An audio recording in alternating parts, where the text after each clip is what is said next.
That'll be a 7-year period that is divided up in 3.5 years, where at the midpoint, the Antichrist will be brought about, and he will break the pact, and at the end of that 7-year period, that's when Christ's second coming. Now, I want to clarify a couple of things here before we start. When we talk about the second coming of Christ, there's really 2 more comings that are going to happen, in my opinion. Let me say that, in my opinion. John scowls his head. I'll always look at John because it's a good reaction of kind of what he's thinking.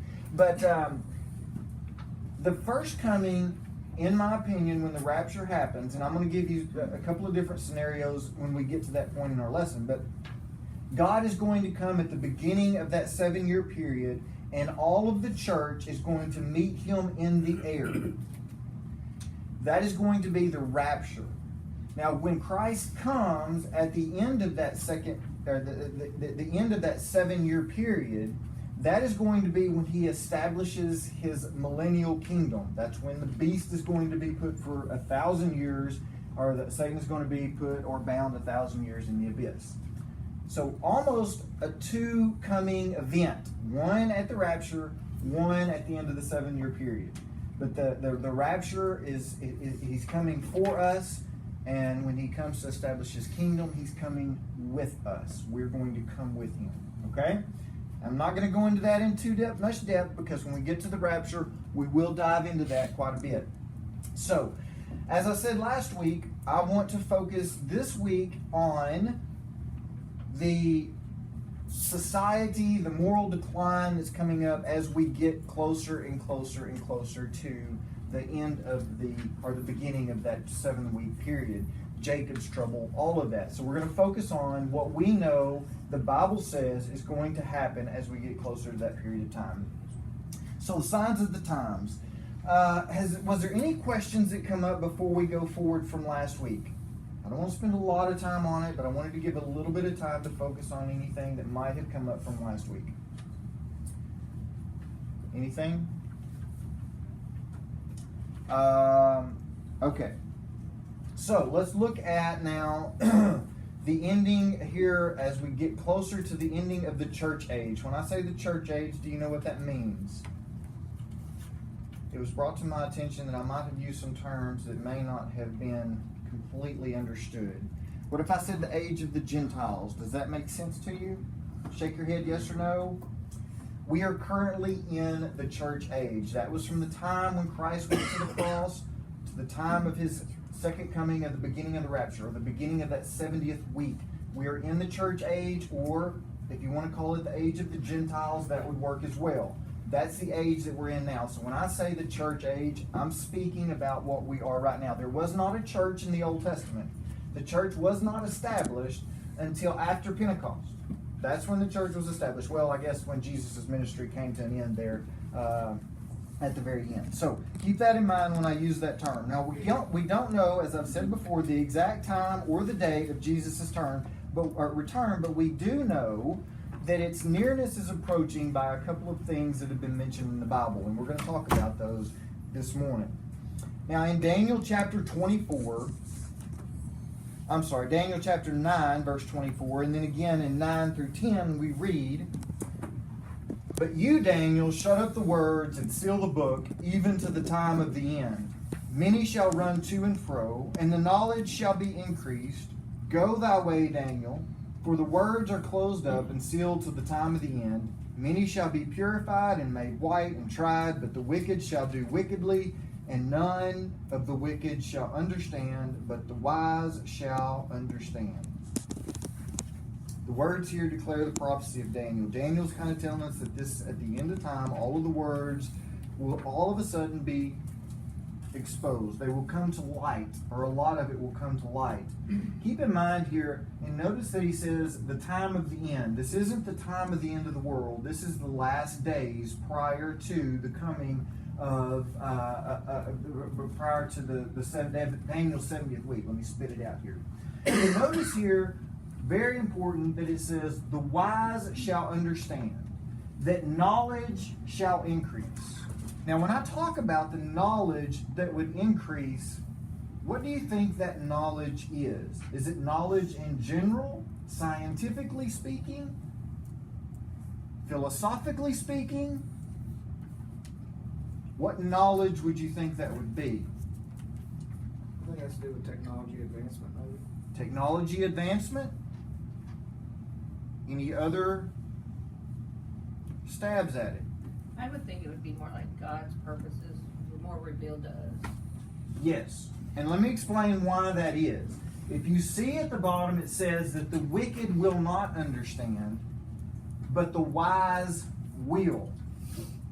There is a division here. It doesn't matter on scientific technology if you're evil or if you're good, whether you understand that technology. But when we talk about an increase in knowledge, this is biblical, prophetic knowledge because of the separation between wise and wicked. Otherwise, everyone would understand. So this is a knowledge that comes forth as we approach the end time that Daniel or that Gabriel gave to Daniel that said, as we get closer, we're all going to understand more of this prophetic vision that I've given you. But right now, I'm going to seal it up. You're not going to understand. And they didn't understand because there were a lot of things that needed to come to pass from the time of Daniel to the time we are now. One being Jesus Christ. Even though Daniel could see forward, he knew the prophecy, he couldn't see its completion. But now, we looking back can see a lot of things that have come true, that have been fulfilled in this prophecy. So that knowledge now has been opened up to us, and it says that we will understand as those who are wise or who have the Holy Spirit to help us, allow us to understand this knowledge. Now this morning we're going to go into 8 things that our knowledge allows us to understand, or 8 signs of the end time. The first one I'm going to say is scoffers.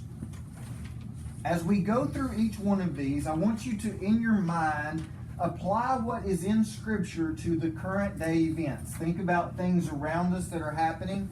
Think about things that you could say, yes, that's exactly what's happening right now in today's time. And when we talk about scoffers, what is a scoffer? Throw out some definitions to me.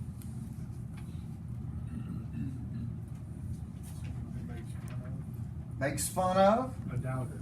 A doubter. Robbie, what you got? Throw something out there to me. I was thinking mock. Mock? So a scoffer in this particular context is actually one who ridicules the things of God, because we're talking in a spiritual meaning here. So ridicules the things of God. Or you could even go further to say that he opposes the things of God, right? So we have here in 2 Peter 3 and 4, it says, knowing this first of all, that scoffers will come in the last days. Now, it doesn't take long to do a scripture search of last days, and you come up with 14, 15, 16, I think, references to the last days, which is what's done here. In the last days, with scoffing, following their own spiritual or sinful desires, they will say, where is this promise of his coming? For ever since the fathers fell asleep, all things are continuing as they were from the beginning of creation. What are they saying here? What are these scoffers saying? We're sharing the gospel and saying, telling them about Jesus' second coming, and they're just saying, I don't, where's he at? You've been saying that for We've been saying this for 2,000 years. God's coming back. Jesus Christ is coming back. And he hadn't come back yet, so what's up, guys? That's what they're feeling. You see what we're saying? Where are other places in the world that you see that scoffers are actually kind of focusing on Christians? Think about institutions. universities. Public schools. Go with that, Stephanie. You said it first. Go with that. Where are they scoffing? How are they scoffing? Because that's the first thing I come up with too when I was thinking about applying this to daily world. So that's interesting. Go with it. Go with it. I mean, we see it all the time with the news. They're bringing up Christian beliefs and then they're ridiculing it and then basing their own and bringing their own principles out just to try to disprove what we do. Mm-hmm. And they're teaching it that way. They are This teaching it, is yeah. Even though we're not supposed to. Yeah, what I said here is you think about colleges, specifically professors in scientific training in their mind whenever we teach the creation of the world, they say, well, it can't be proven by man's understanding, so therefore God must not exist, so therefore you cannot believe that God's coming back in that sense, right? You can even go back to Charles Darwin and the ruckus that come up whenever he announced the evolution of man, or the origin of species was the name of his book. And the whole world exploded mad about what he had published there, right? Well, now, how much madness do you see when you see college institutions saying that that's not true? That God's creation is not true? That God's not coming back? How could you possibly believe that? You've been saying this, John and Trina Strickland, for nearly 2,000 years, but yet where is it? So it's happening. It's here today. Scoffers. Now, has it always been here, or is it increasing? I don't know, because we're more aware of it because social media and the news, and we just have more of a connection to everything in the world because people are louder and we can see them on the news and on the internet. and I'd things say- like that. I think it's louder, but I think that it's also always been there. I think, Personally. has there been an increase maybe? I think we're more aware of it, for I sure. think we're more aware of it, but maybe not an increase. Okay, so keep that in mind, because as we go a little bit further this morning, I'm going to bring this back up, Stephanie, because of some other scripture references. What were you going to say, Chris? I think there is an increase, only based off of with social media and the news and everything, is making it more aware to more people. And when you put it into more people are likely to bite that and run with it also. Social media is definitely a great advice for those who scoff at what we believe. Shane is videoing these lesson series for Hannah and for those who aren't going to be in this class so that we can publish it on YouTube. Now, one of my concerns was scoffers. I didn't want to be ridiculed because of, one, my bad teaching, but two, just what anybody else would say. Shane and I had some interesting text messages this week to go back and forth. But that was part of it, is the scoffing that may well have come with that. But now one other thing, and then we got to move on because we can't spend much time. Does intellectual intelligence, bring about more scoffing? Yes. I'd say it can. Okay, come on. Well, it depends on what your definition of intelligence is. I'm talking about educational. Let's say PhDs. Of course, this Yes. kind of goes back to colleges, I right? say it goes with personality. You say it goes with personality. Absolutely, because there are very, very smart people out there. Sometimes they're just not as loud until you ask their opinion. I think you're probably right. I would go with that as well.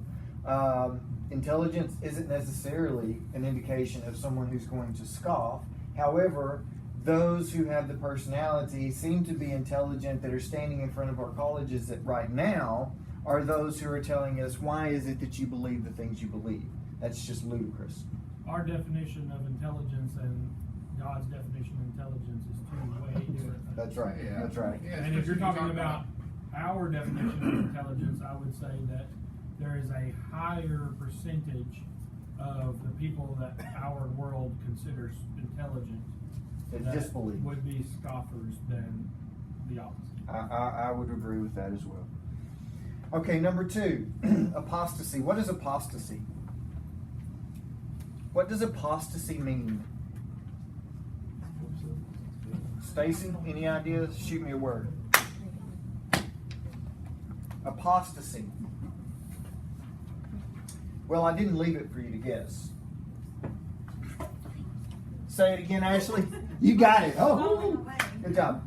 In 2 Thessalonians, we are told that day, or in that day, the day of the Lord shall not come except there come a falling away first. An apostasy is a falling away or a rebellion of. The end times, as we approach, you're going to see more and more people that are non-believers, a falling away from the gospel. Now, why is that? Why must these things come to pass?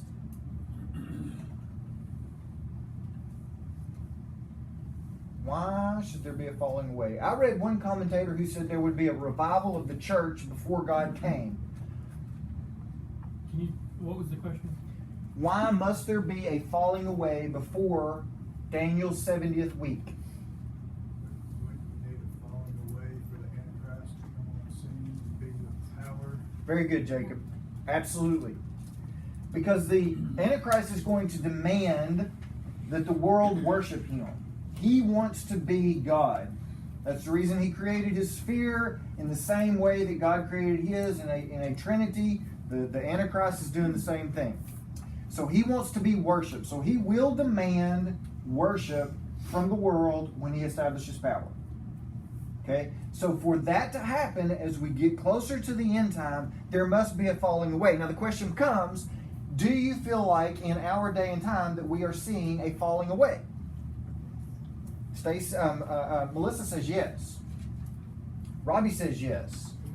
Now let's compare that over a 100-year period. Is it worse now than it was before? Yes.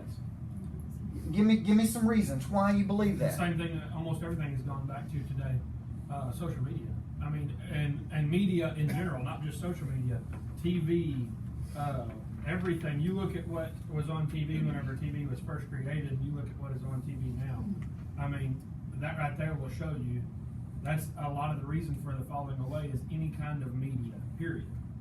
Well, the ironic thing is the falling away is coming hand in hand with acceptance.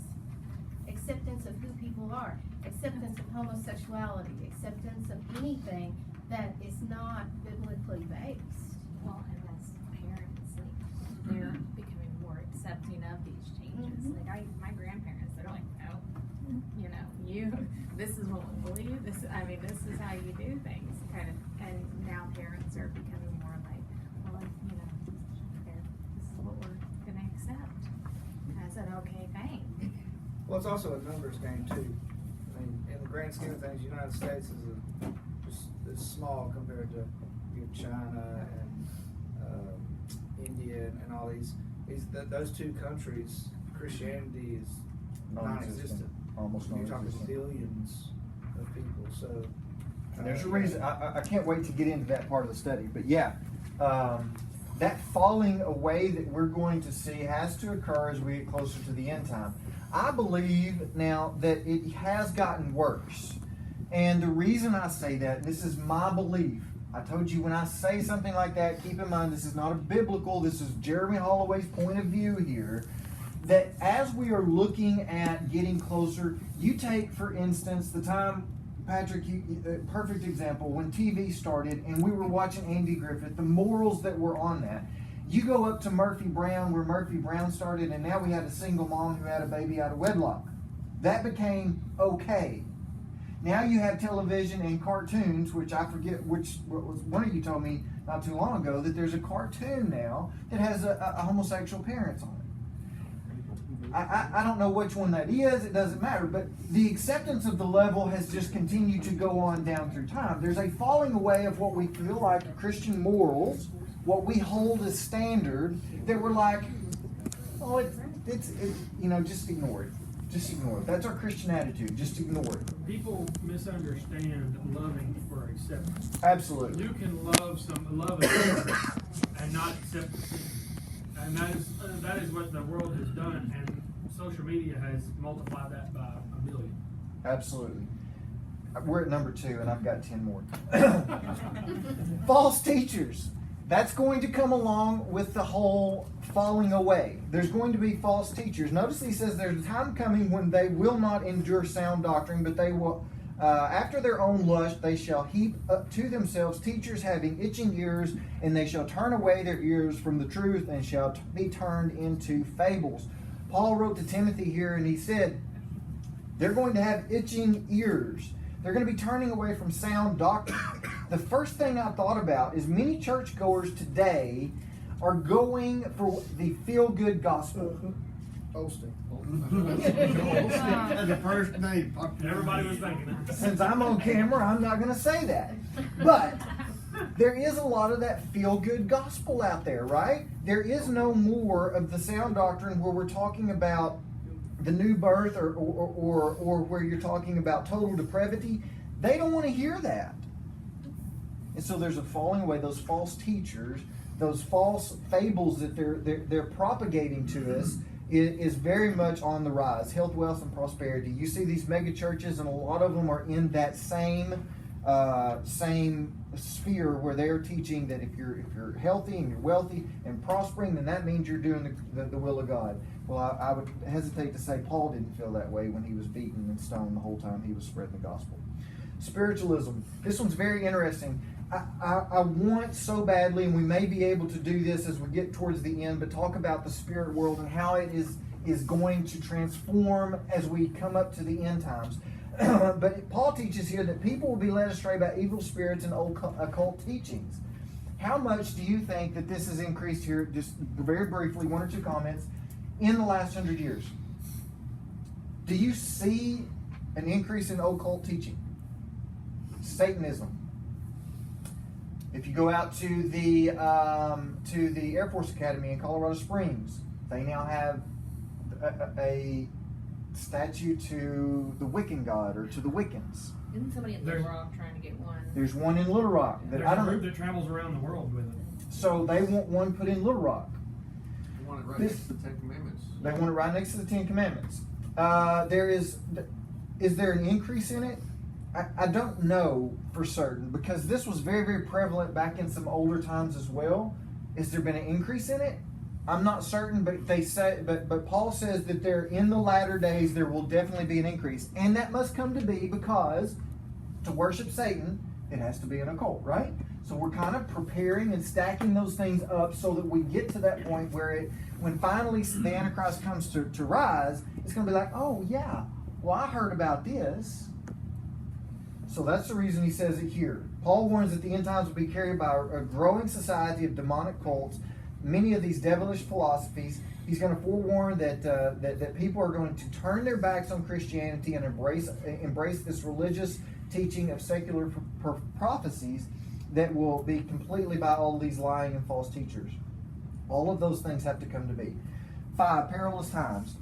I rewrote this lesson 4 times before I brought it to you today. This is where I started with this lesson, and this is where it ended up. Number 5, perilous times. Let's see what Paul says to Timothy when he talks about the way that people will be in the last days. He says, but understand this, that in the last days there will come perilous times.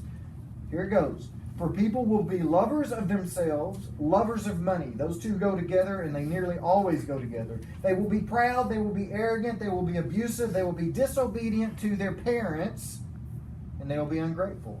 Do we have a whole society of kids being raised ungrateful, being entitled?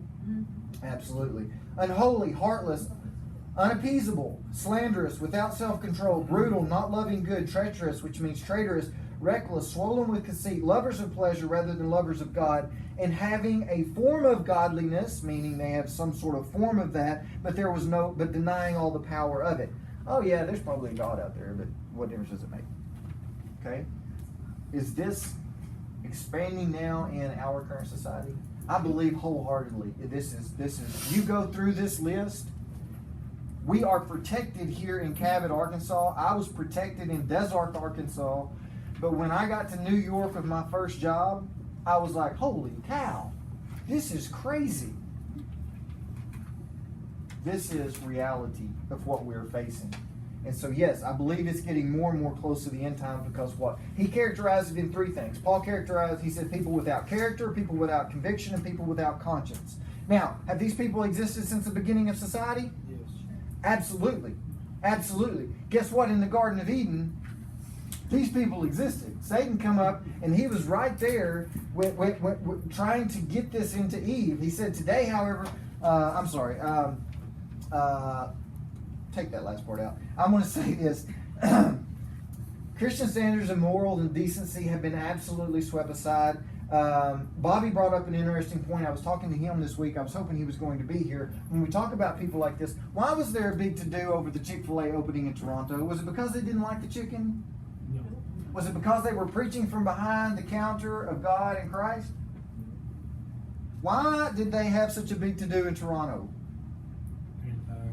Thousands of people stood there outside the new opening of Chick-fil-A and protested its opening. Because of what they stood for. There's not one Bible verse that you can find in the Chick-fil-A lobby that I've seen when we go, is there, Tracy? No, there's not. The only reason they did it is because they stood up for our Christian values, because they're like, we're closed on Sundays. Yes, we believe as a corporation that we are Christians, that when things are wrong, and they didn't stand up for gay pride, they didn't do those sort of things. And so the whole society came up and said, no, we're going to protest this. That happened 2 weeks ago. Okay, heaped up treasure. This is one that is going to be pretty interesting when we come up to it. It says, come now, you rich, weep and howl for the miseries that are coming upon you. Your riches have rotted and your garments are moth-eaten. Your gold and silver have corroded, and their corrosions will be evidence against you, and you will eat your flesh like fire, or they will eat your, you will eat your flesh like fire. You have heaped treasures in the last days. Behold, the wages of the laborers who mowed your field, which you have kept back by fraud, are crying out against you, and the cities of the harvesters have reached the ears of the Lord of hosts. You have lived in pleasure on earth and in self-indulgence. Me and Allison have determined that it will not happen to us. We don't have to worry about that one. Okay, so as we get more and more, there's going to be those who have treasure because of what they've done to others. They have kept away things that have that were owed to other people. I put this one in here. These last two I struggled with a lot. I'm going to cover them very quickly. In Revelations, John talks about the Laodicean church. Clarence Larkin put this in here. John Phillips did not. I'm going to say this because it relates to a lot of churches today. Kind of goes back to what I said previously. I know your works. You are neither cold nor hot. So because you are lukewarm and neither hot nor cold, I will spit you out of my mouth. For you say, I am rich, I have prospered, and I have nothing, not realizing that you are wretched, pitiable, poor, blind, and naked. I stand at the door and knock, but they don't let him in. Now the Laodicean church. Here we have a church that is acting like a church, but they don't even know who Jesus Christ is. He said, I'm standing at the door, but they don't even recognize me. How many churches can you say today? I read a whole article, was almost going to put in some Mormonism in here, some other issues that some scholars had written. However, there's a lot of things there in churches today that you can say they're neither hot, they're neither cold. Was that the second bell, Tracy? First. Oh, was that the first? I got a couple of days. The days of Noah. A couple of days ago here. A couple of days. I could do. Just as in the days of Noah, as it will be in the days of the Son of Man, they were eating and drinking and marrying and being given in marriage until the day when Noah entered the ark and the flood came and destroyed them all. So it will be in the day when the Son of Man is revealed. Now, what does this mean? Think about this. Does that mean society is going to look just like it was prior to the ark? No, it means that we're going to party until the last days, even though we're doomed for hell. It means they had no concern whatsoever for the coming of the Lord. They did not care at all, whatever. Noah had preached for over 100 years of what was going to happen, and they just shoot him off. They just said, well, whatever, Noah. Right? Mm-hmm. Do what now? I said they scoffed at They him. scoffed at him, didn't they? Okay, we got to keep going just for a few minutes here. This is what Jesus said at the Olivet Discourse. He said, for many will come in my name, and I am saying that I am the Christ. He said that they'll lead many astray. We talked about the false teachers, and you will hear of wars, and you will hear of rumor of wars. Can't even speak. See that you are not alarmed, for this must take place, but the end is not yet. For the nation will rise against nation and kingdom against kingdom, and there will be famine and earthquakes in various places. All these are but the beginning of the birth pains. So I don't know if I put them all. Yeah, nope. Well, let me get it back up here. So 4 things that he have here. It is Olivet Discourse. He gave false messiahs, warfare, famines, plagues, natural disasters. I looked up to see if natural disasters had increased since the time that Noah had, not Noah, that NOAA, the National Oceanic and Atmospheric, whatever it's called. I looked up exactly how many if it had increased, to see if this was a true prophecy, if it had actually It has, although be a little bit slowly depending upon how you use your data, because they track natural disasters based upon numbers of dollars. So you have to kind of correlate that a little bit, but what they ended up is it is a rise. As a matter of fact, somewhere around 3% since 2008, it has been a rise in natural disasters. I wasn't able to do the rest of them because, like I said, we weren't going to have time to do this. But these are the things that the Lord said that were going to come as we get closer to the end days. But notice that he said that the end is not yet. It's not yet, but it is coming, and these things will be on an increase. A few more things here, and then we're going to quit. Other possible signs that you could possibly see is one, a rebuilding of the temple in Jerusalem, increased hostility towards Israel, and an advance in the one world government. Three things of which I'm going to cover as we get to the rapture, as we get to to Daniel's 70th week. A couple of the things that you may see depending upon your view of how the rapture occurs or how the end times come up, and I'll give you different opinions as that comes to. With these signs in mind, we can be wise and we can discerning in regard with the exception of the end times. However, we should, interpret any of these signs or singular events as a sign that it's a clear indication that it's about to happen. All of this is just an indication of the world as we are getting closer to the end times. Questions, comments? I'm sorry I took so long at the time. Anything you want to add?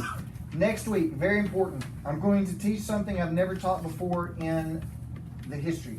It's something new for me. I'm kind of excited about it. I am going to bring for you a total view of why God created the earth. We're going to start here, and we're going to come to why it has to come to a culmination to the end. If I ask you right now, if Adam and Eve had children before they ate of the fruit, would the children have been condemned as well? If I ask you if Adam and Eve were to be saved, or how were they saved, that would be a good indication. Was there any need for their salvation? Were they saved based upon works or based upon faith? I dare say a lot of these questions, most of you may not be able to answer. So I'm going to bring why that all of this that we're talking about has to come into play. We're going to divide it out into the history of the world, how God deals with different people. Dispensational truth is what it's going to be called, okay? We're going to talk about that. I'm going to try to cover it in one lesson so that as we go through this, you'll say, oh, that's why God's doing this. That's why the devil's doing this to God, to avert his plan. So that's going to be next week if it all comes together and God didn't come out back before then. So, questions, comments, I'm going to dismiss. Anything? All right, let's bow our heads. Father,